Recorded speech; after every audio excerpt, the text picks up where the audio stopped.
And we're live to the world. And I really must have, I'm actually very humbled today because I met this guy back in 2016, I believe. A guy called Terry Small. He's called the Brain Guy. And I was absolutely taken back by his presentation in Dublin on O'Connell Street. It was one of Owen Fitzpatrick's charisma events. And Terry, I didn't really know too much about you at the time, but you came across, I went, wow, I liked it so much. I bought the videos, and I bought two, actually. I remember them now, remember them really well. So, Terry, look, I know you've trained 250,000 people. I think it's 277,000 looking at your website. That's absolutely phenomenal amount of people. And I know you train people in the study of how to better serve your brain and better serve communication back to you. And I know you're hugely well read. I follow you on all the social channels. So the stuff that you produce is all to do with the brain and nutrition, exercise, neuroscience, etc., etc., etc. So much more. And I know you presented in front of large audience, and you've done a TEDx presentation. You worked with IBM, Hitachi, Bosch. Look, the list goes on and on and on and on. So Terry, thank you again, and it's good to have you on my mindful leadership podcast today. And Terry, look, tell me a little bit about yourself and who you are and your journey from when you started out as a humble teenager, starting your business, and where your journey from where you are today. So I'm totally intrigued. Humble teenager, that's putting it rather kindly. My mother might have a few comments about that. But it's great to be here, Jason, and it's always great to connect with Ireland, and I have so many fond memories of my work there.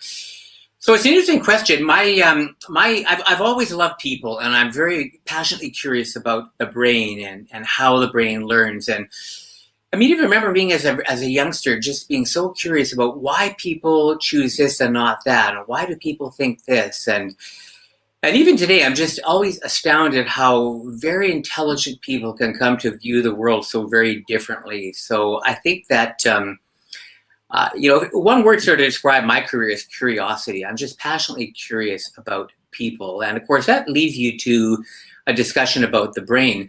Mm-hmm. So my background is actually in educational psychology, and so I have spent quite many years actually working in the education field, everything from grade school through graduate level university. And the first part of that was at a time when we couldn't really look inside the brain, so it was a lot of guesswork. We were sort of taking our cues from psychiatrists, and we're looking at best practices, but the computers, the microchip, really hadn't been invented or come into prominence at that point. So when that happened, it became very exciting, where we could actually look inside the brain in real time, and that opened up a whole new insight into how people think and how they work. So at that particular time, when all this was happening, I was actually working with troubled youth and having a lot of success with getting them back on track.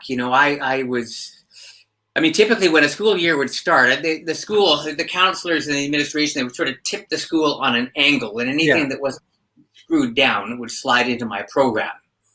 And so I would work with these kids, and these were the ones that essentially I would go to the professionals and say, look, give me the students who you sure aren't going to make it. The ones that, if you were to pick, one from your cohort, from your group that you're sure is not going to make it this year, that's the one I want. So to make a long story short, we had a lot of success with those kids. And then, when that happens, this in your work, when you have some success, people start to notice. Yeah, of course.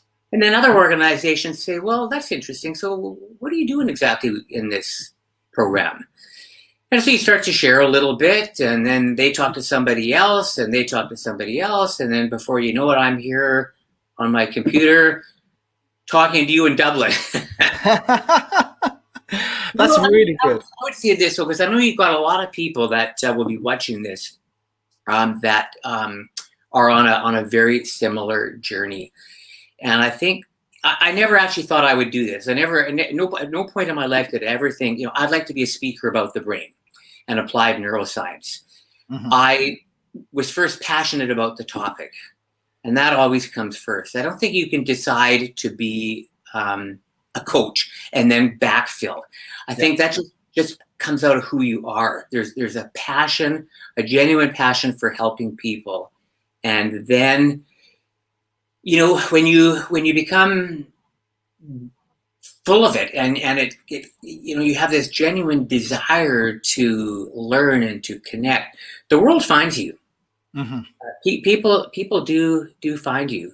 And I think that, if I was giving one piece of advice to people that were sort of trying to kind of do this kind of work, it is, to pick a topic that you just love. Like, I honestly don't know when I'm working, when I'm not working. I'll be sitting in, as I'm sure you are, in my office, and I'll think, okay, am I working? And I think, yeah, I guess I am. But then that little voice in my left side of my brain says, yeah, but you'd be doing this anyway.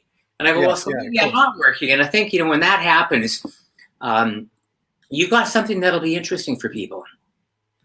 Yeah, I find that with when there's a state called the flow state, as you know, where time just goes away and you don't realize you started at 8 and you've all of a sudden it's like 3 or 4 in the afternoon and go, well, what happened there? You're obviously doing something that you love, and you're obviously doing something that you enjoy. What's the main part that like really pushed you forward to learning? You must have had you obviously got a very curious mind. So what sort of gave you that in the first place? Yeah, I think to some extent, we're sort of born that way. I think, we all have a kind of a stamp that's put on us when we're born. And, some people are passionate about something else, for example. For me, I just have very early memories of looking at the adults in my environment, even when I was, 3 and 4 years old, and listening to them talk and wondering, why they do it, and then they would laugh, and I'm thinking, well, why are they laughing at that? And what was funny about that? And I have to say too, my mother was really great, because she would ask me a lot of questions. One of the things I remember so clearly about my mother, who, by the way, was born in Ireland. Oh, really? Oh, wow. I don't know that you know this, but I actually am an Irish citizen. I have dual citizenship. So you're one step ahead of me, because I'm an Englishman living in Ireland, so I still haven't got my passport just yet. There you go. But I remember her. She would ask a lot of questions, and I know when our own children were born. Leslie and I have 3 adult children now, but I remember, when our children were born, one of the things she said was, don't talk to them like babies.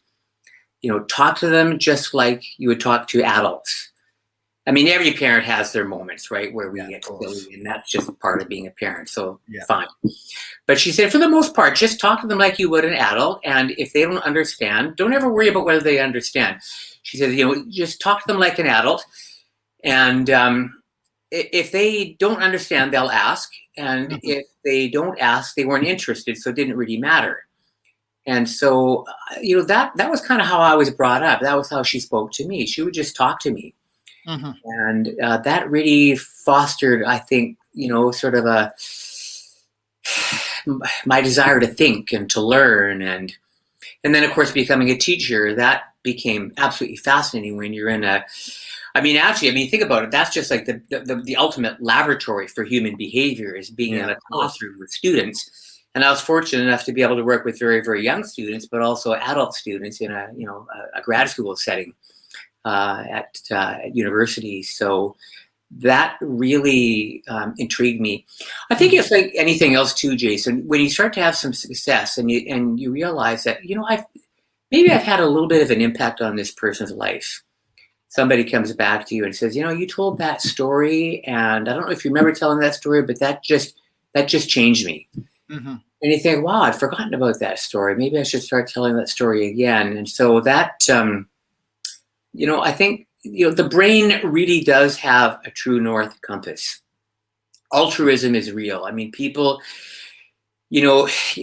people watching, you just notice you will never be happier than when you're helping somebody and encouraging somebody. It's actually one of my ways of, managing my brain state. When I get up in the morning and, the weather changes frequently in Ireland, and it changes just as frequently in our brains. Mm-hmm. Scientists call that brain state.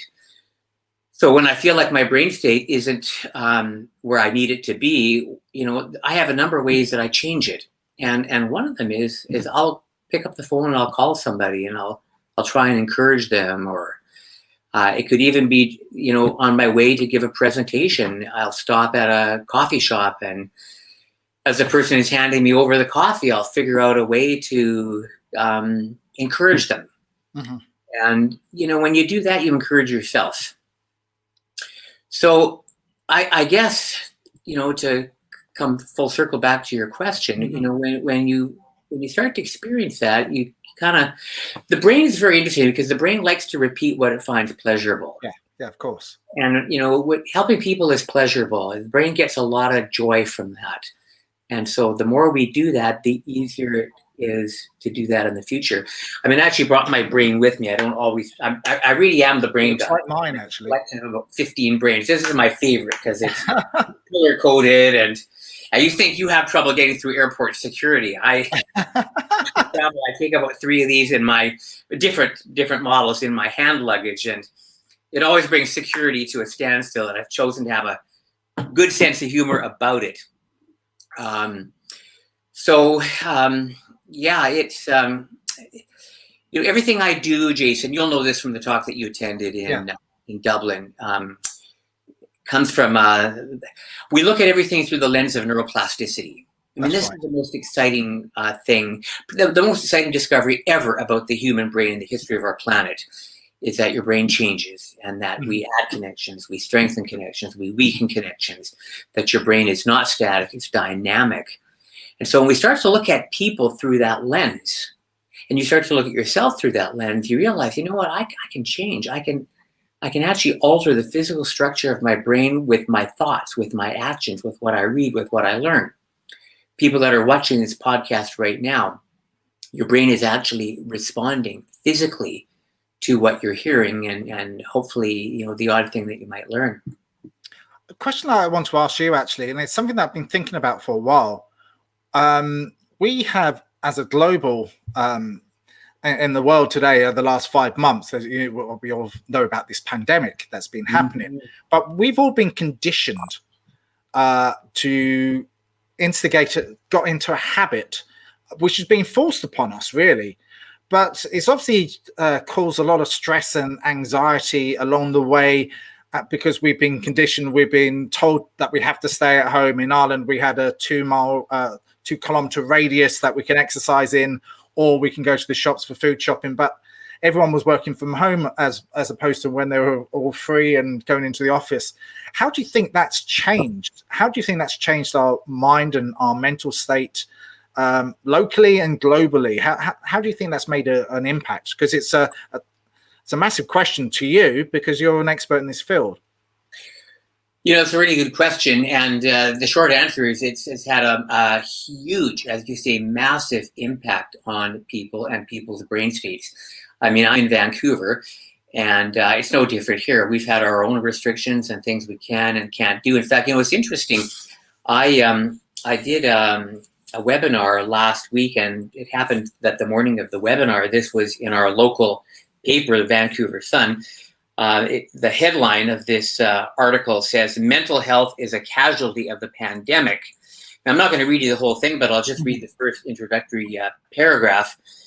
To your point, it says, "The mental health consequences of COVID-19 can be described as the fourth wave of the pandemic and are projected to result in the greatest and most enduring health footprint in modern times. Canadian data show growing mental health concerns across the country. In April 2020, the Angus Reid Institute found that 50% of Canadians felt that their mental health had worsened during the pandemic, indicating high levels of worry and anxiety and so forth." So it's very real. I mean, these changes are very real, and it's been a big part of my work. I mean, many people now are working from home. Probably similar in Ireland. We had a situation where the schools were closed here, and now we've got parents who are working from home, probably in conditions that may or may not be ideal. And now the kids are home on top of that, and they're trying to homeschool, and you're trying to work, and then there's a possible job loss within the immediate family, and on it goes. So it's very real. Brains don't function well under stress. Of course, yeah. That releases high levels of cortisol, and so to put it, the bottom line is we get stupid when we're under high levels of stress. Yep. And so these times actually call for higher order thinking. And that becomes more difficult. One of the terms that I try not to use is we hear an awful lot, Jason, about this sort of new normal. Yeah, I don't know that. I don't like that term because normal is a myth. Normal never existed. I mean, there is no normal. There's really only reality. And so I try to frame things as reality. I mean, there was a reality in January, and then the reality changed in February, and then it changed again in March. Reality will be different 5 minutes from now. Of course. So, one of the things that, I talked about last week when we did this podcast was, I think for me, I try to put as much energy as I can into things that I can control. Yep. That's very calming for the brain. I can't control the news cycle, but I can turn it off. I can watch just enough news to keep my family and myself safe, but I don't need to get caught up in this ever-ending cycle of clickbaits where we get hooked and we get angry and so forth. So I can't control what they're saying in the news, but I can certainly turn it off, and I can go for a walk. And when I go for a walk, I see, there's the lady next door walking her dog, and there's a couple of kids playing basketball, and yeah. And in kind of a way, the world looks sort of normal. Yeah, it does. Can be very calming. And then I think, okay, well, what can I control today? Well, I can kind of get myself ready to talk to Jason. I can kind of get my standing desk all organized, and I can get my brain models, and I can control these things. I can't control what the medical officers in our area will do about the pandemic, but I can control how I think about it. So, to people that are watching, to give people some really practical tools. The brain really thrives on 5 things. And so, people are watching are understandably concerned. People are stressed. People are anxious. And so if you hold up your hand like this, Jason, just with your hand spread apart like this with the thumb, we'll call this your handful of health and happiness. Okay. I mean, this is not a cure-all. I mean, the pandemic is real. There's having a positive mindset is not about looking at the world through rose-colored glasses. It's about having overcome the thorns. Yeah. And there's a lot of thorns right now. And so 5 things that people can control. And there's 5 things. So, we can think smart. Okay. We can eat smart. Yep. We can move smart. We can be people smart, and we can sleep smart. Now, you get those 5 things right. Think smart, eat smart, move smart, people smart, and sleep smart. And if you take the first letter of each of those, you'll get the acronym TEMPS.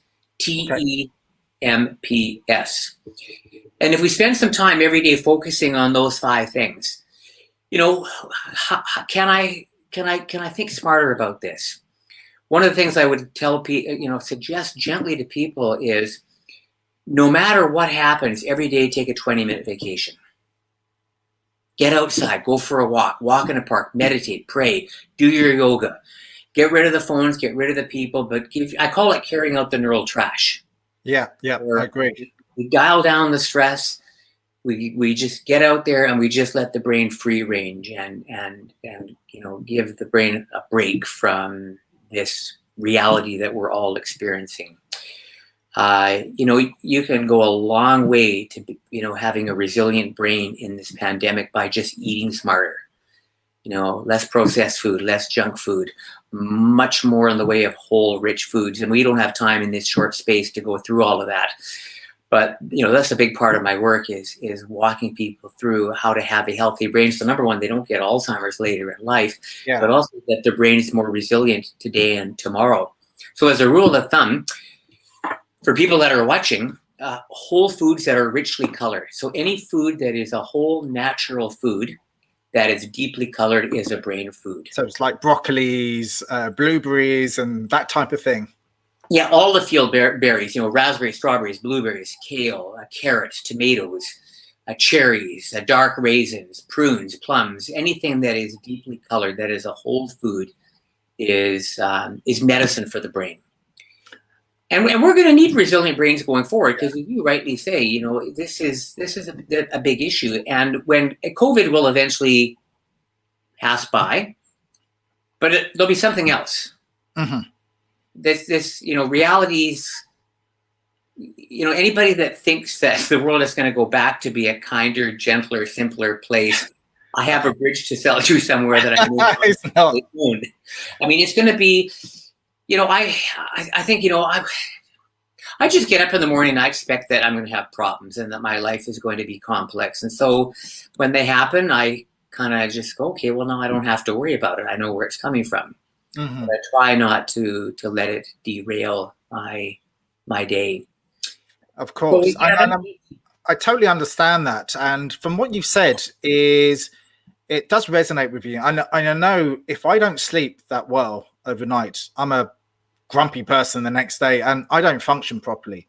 If I've had a good 8 hours, 9 hours sleep, which I tend to do, luckily my wife likes to fall asleep early, so I tend to go to bed early as well. So I feel wonderful the next day. Or if I have some exercise, I'm averse to running. I love running. But when I don't run, I feel terrible. If I eat bad food, like if I ever go to McDonald's, sorry about saying that word to you, but if I've ever had that, and then I regret eating it half an hour later because I feel terrible inside. But on the other flip side of it, if I have turmeric every day, and I have all of these, I love ginger. I don't know why I bite off ginger and I eat it raw. I'm one of these strange people, but I do feel incredible afterwards. So all of these things do make a massive effect to you. So how do you deal with adversity and get over it? What do you do? What strategies? I know you probably touched on a few of them, but what do you do, on what can you give back to people? Yeah, really, really good question. I to come back to your comment about sleep, I notice when I don't get good sleep, my life falls apart. Yeah. And so that is first and foremost. I protect my sleep. And there's a little principle, Jason, that I call protecting the last hour. It's the last hour of being awake that really sets our brain up for good sleep. And so that hour before going to bed, I try not to look at a screen because, blue light suppresses melatonin and we need natural melatonin to fall asleep. Uh-huh. So I try to not hop onto Facebook and read posts that, might be sort of ones that get me kind of stimulated to get me out. My brain, to put it that way. So I like to protect that last hour. I might go for a gentle walk outside, not too vigorous. I don't want to wake my brain up too much, or I might just read a physical book. I love reading novels late in the day. I find that very relaxing, very calming. There was a study done recently, actually. This was one of my brain bulletins that people seem to like, is that reading for 6 minutes, a study was done at, I believe it was Essex University in the UK, that found that reading for 6 minutes reduces stress by 30%. Really? Okay. Yeah, it's interesting. And so that can be a good way to get the brain ready to go to sleep. I think, though, that if I was to pick one thing that I do for my resilience, I love my bicycle. I find that when I'm on my bicycle, I get into what you referred to earlier, Jason, is what Csikszentmihalyi Mahai calls the flow state. Yep. When I'm on my bike, we're blessed in the sense that we have a lot of trails around here, so I don't have to worry too much about. Are you mountain biking or you're road biking? Both. I will say, though, that I tend to probably grab my mountain bike more often because I can get off road and I don't have to worry about traffic. Yeah. We have a lot of quiet roads around here as well, but I find when I'm on trails, you know, the odd stump or low hanging branch is, you know, really all I have to worry about. So I find when I can get on my bike for a ride, somehow when I come back, the world just looks so much better. And everybody will have their own ways. Some people will find, you know, having a cup of tea with a friend serves the same purpose. But I think everybody needs to have a ritual. And what's interesting about the brain thrives on a ritual. So once I sort of convince myself that my bike is my secure base, or talking to a certain friend is a secure base, the placebo effect is very real. If you believe it actually helps, like you mentioned ginger. Yep. Ginger actually is a brain food, by the way. So I, you know, keep eating it. It's very good for you. Let's assume though that it wasn't.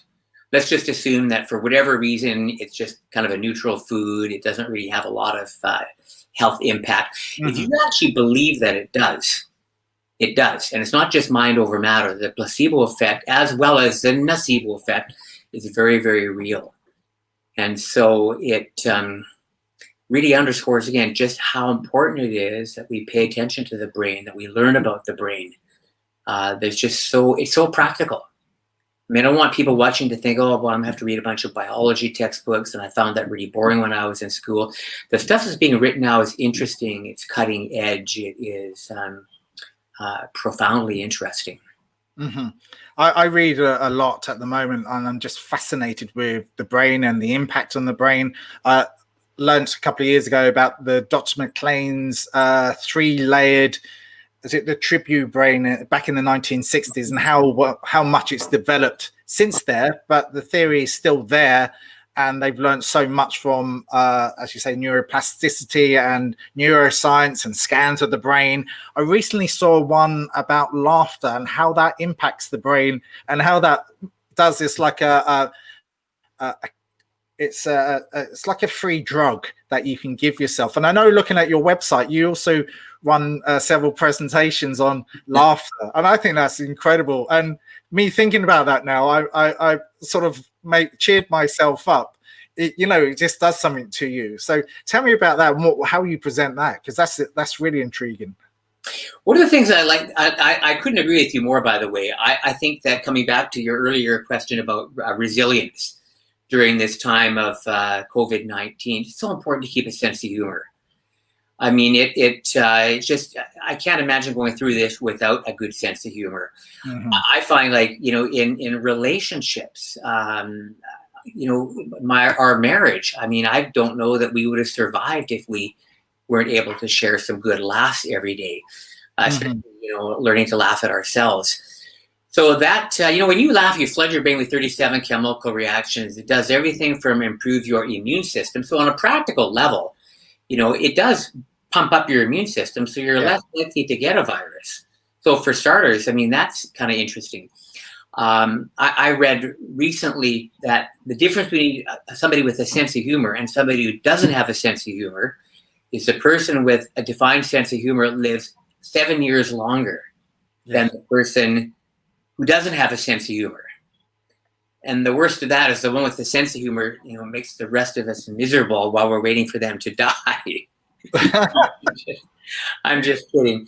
But that's a line I use in my talks that people seem to relate to, because we all know people that just have a hard time with that. I mean, people watching them, this. Yeah. Humor is good for business. I mean, people like to do business with people they like, and humor makes people profoundly likable. We love to be around people who take the work seriously and themselves lightly. So it's interesting, when you look at humor through the lens of neuroplasticity, you mentioned you have children. Your kids got a sense of humor from you. Mm-hmm. People watching, your children got their sense of humor from you, or not. Oh, God help them. So sense of humor is actually wired right into the brain, and like anything else, it can go away. I mean, if one of the things that we have to do here in Canada, of course, is, going through public school, you have to learn. We're a bilingual country, although living in Vancouver, we're an awful long way away from, the French-speaking parts of the country. But when I graduated high school, I had pretty passable French. not using it on a regular basis after leaving school, those connections now have withered in my brain, and I'm sure I've dropped a lot of them as well.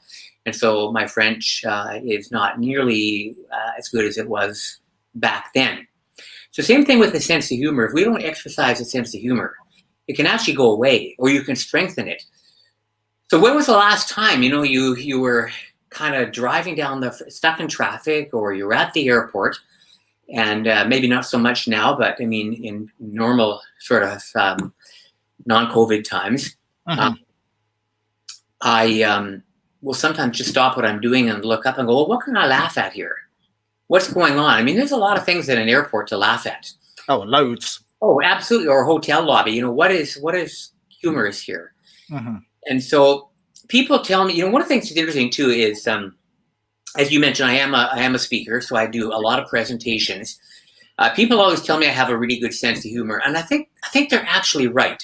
I think I do, and the reason I think I do is because I have spent so much time in rooms with live audiences looking for humor. Because in a session, people always say, "Well, Terry, why do you make your talk so humorous?" And my answer never changes, because people learn better when they're awake.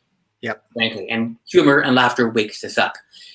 So that said, the best humor usually comes from real life, from examples that actually are happening in real time in the room that we can all relate to.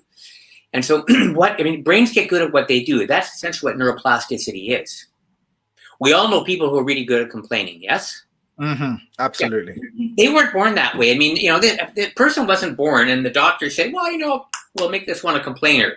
If we know somebody, we all know somebody who's a world-class complainer. They got that way by complaining. Now, what's interesting is, when you look at the work of Jeffrey Schwartz at UCLA, he makes the point that when a brain then wires for world-class complaining, that person's brain gets really good at seeing things to complain about everywhere. Brains get good at what they do. And once they wire in that way, we see things to complain about everywhere.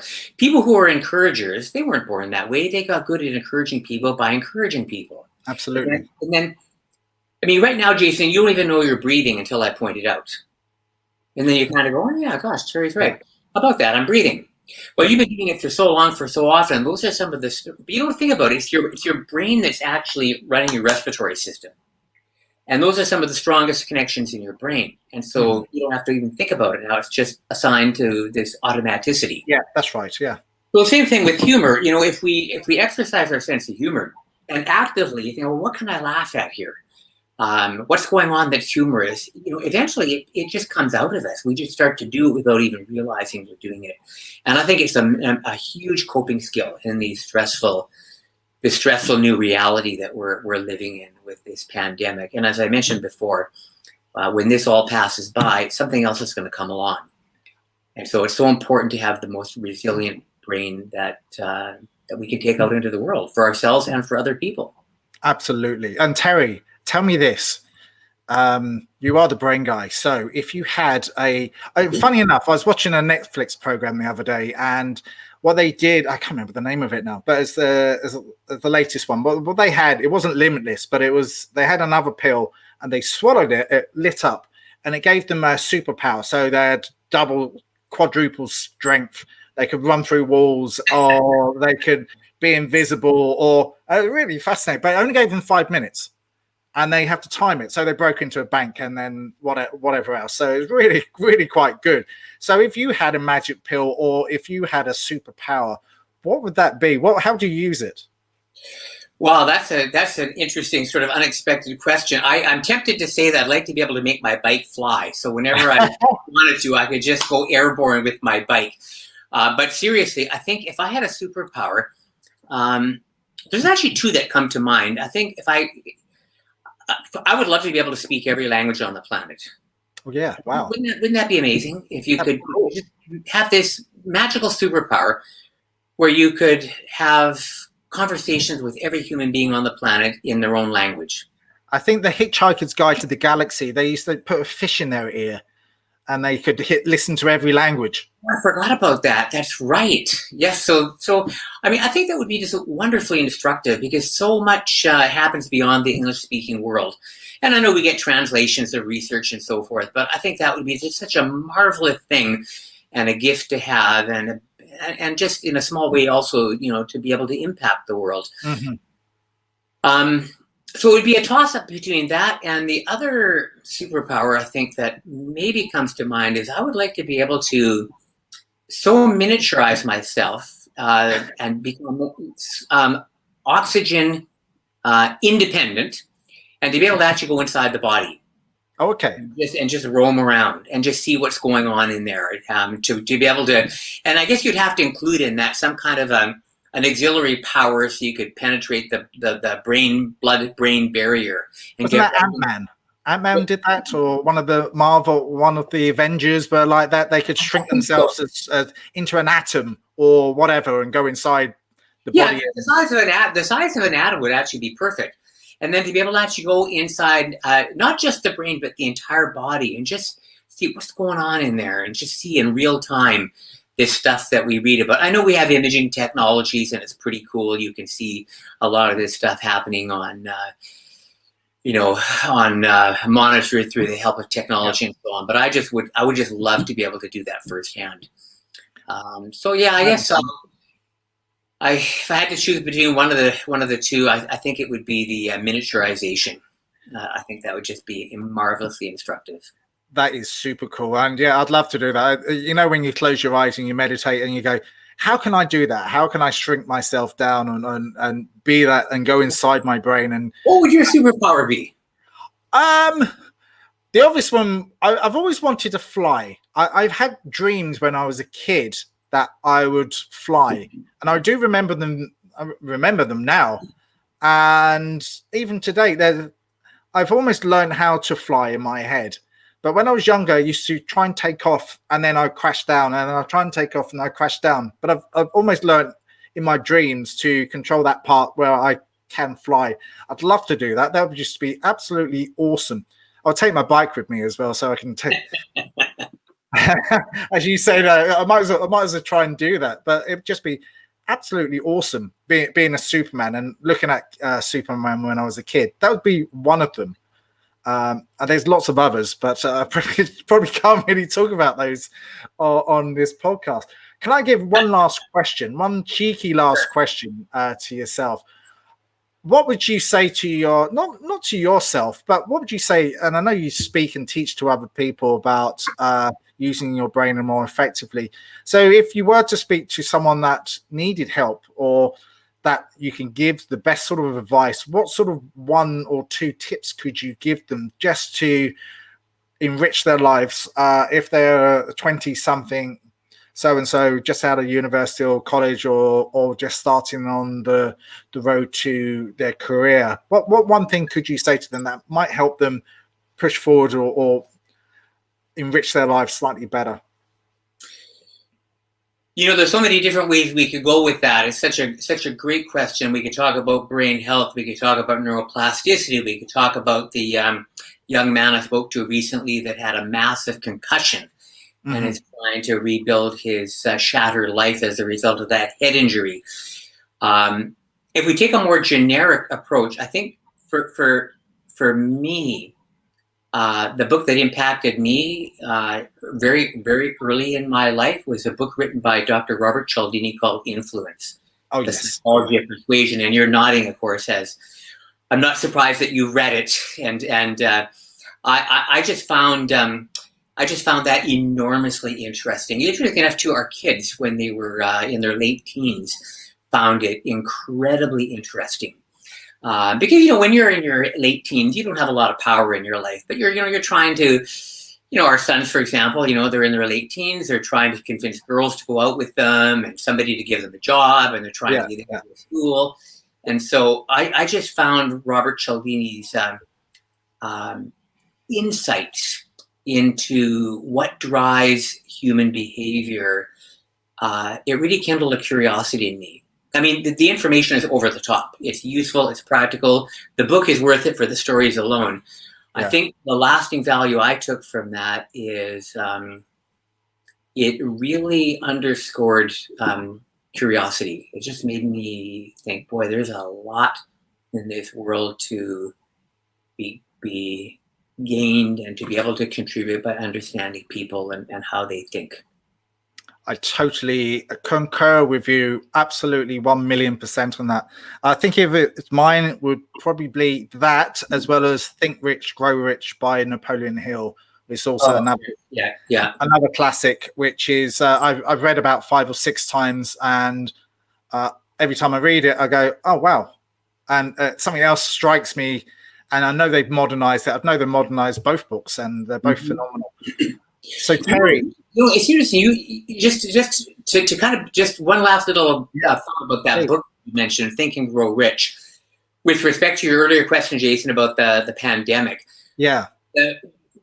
I took a lot of takeaways from that book. But one of the ones that really stuck with me when he said that, well, 2 things: you become what you think about. Yeah, I thought, boy, that is just wisdom in a nutshell. We become what we think about.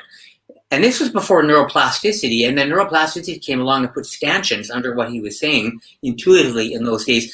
The other one that I think is really apropos for our times, he said that if you look too long at a closed door, you won't see the one that has opened. And the pandemic has closed some doors. There's no doubt about it. I mean, literally closed some doors. We've been locked in our homes for stretches at a time. But that said, there's opportunities that have come along. I mean, would I prefer not to go through the pandemic? Of course, who wouldn't? Nobody wants to do this kind of stuff. But there's some real opportunities, wonderful opportunities that have come along that would not have come along without the COVID situation. Absolutely. That we've been dealing with. And so I think that that's really worth keeping in mind, because if we spend all of our time worrying and fretting about what we've lost, because we miss the opportunity for gratitude to remember what we do still have, but also what is potentially coming into our lives that might not have been there before. I think that's wonderful. And I do believe that it's brought people together in connections, like neighborhoods that you might not have spoken to your neighbor. You start to speak to your neighbor. And I know for me, it's really sort of solidified a lot of things in my mind, and it's sort of brought me out in a few areas and managed to push me on forward. So that's why I started to do this podcast. So again, I can get an excuse to reach out to you, Terry, and have a conversation with you and your knowledge to the world. And that's exactly what I want to do, is speak to people like yourself and go, well, Terry's got some wonderful stuff. Like, and I say I follow you a lot on social media, but seeing you actually in person is even better. So I can feed forward to other people, which is wonderful. And it is about getting together, and it is about this and a lot more. So I'm absolutely delighted that I have actually had a chance to speak to you again, and also share your knowledge and share your wisdom amongst thousands and thousands of other people, which can take, if they take 1 or 2 golden nuggets out of this, I'm sure they will, or if not more. So one last piece of golden nuggets that you can share to the world. Building on what Napoleon Hill said, we become what we think about, and that is dependent upon our attention. We become what we pay attention to. And so, paying attention is a result of good brain function, and good brain function is a result of paying attention to our brains. And most people don't. People are busy. I mean, when you tell me, Jason, you're busy, that's a short conversation. I get it. We're done. Most people don't get up in the morning and start thinking about their brains. We get up in the morning, we have a quick look in the mirror, and we go, yeah, that's me. And then off we go. And the tyranny of the urgent can crowd out what's important. And so, what I try and encourage people to do is take time for their brains, take time to learn about it. Your life is really, in so many ways, dependent upon your brain state. And so notice what's going on. You learn how to change your brain state, learn how to take care of it. 50% of the population is, in the modern world, will have Alzheimer's by age 85. Scientists are saying that it doesn't need to be that way. So much of that is, the result of the choices that we make. So get excited about your brains, and you'll have a more resilient life.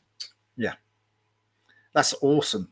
Terry, it's been an absolute pleasure. So I would normally say, how can people find you? But I know you're in Canada, so that's really a bad joke. So how can people connect with you? So yeah, the website is just terrysmall.com. I mean, if you Google Terry Small, I think I'm usually the first one that pops up. And people might like to check out the Brain Bulletin. It goes out to about 35,000 people. I just do it for fun. It's free. It takes about 20 seconds to read, and it includes one practical tip. And it goes out, 4, 5, 6 times a year. I don't lock myself into saying it'll be every month, because if I don't find something over the top good, I don't send something out. So it's when I find something that had a real impact on me, I'll send it out as a Brain Bulletin. And I've got an archive in there, so people can connect that way. I make book recommendations on a regular basis of what I'm reading and what I'm thinking on social media.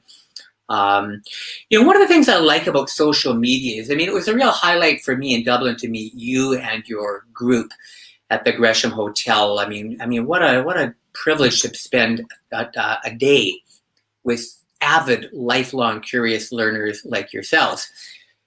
Years ago, that would have then just ended as we walk out the door and I fly back to Canada. But social media just I know there's lots of negatives, and there's ways to manage those negatives, and you don't need to. But one of the things I love about it is it keeps people like you in my life. And you'll make a comment on LinkedIn, or I'll see one of your posts and I go, oh yeah. And so I love that about social media, is it just keeps interesting, positive mentors in my life. So I appreciate all that you do, Jason. And I definitely appreciate all you do, and continue enriching our lives and sending some beautiful posts on social media, which is every time is unique, and go, well, I've never seen that before. It was in my mind, go, where'd you get all this stuff from? It was going, you got so many posts coming out. I said, I've never read that before, never seen that before.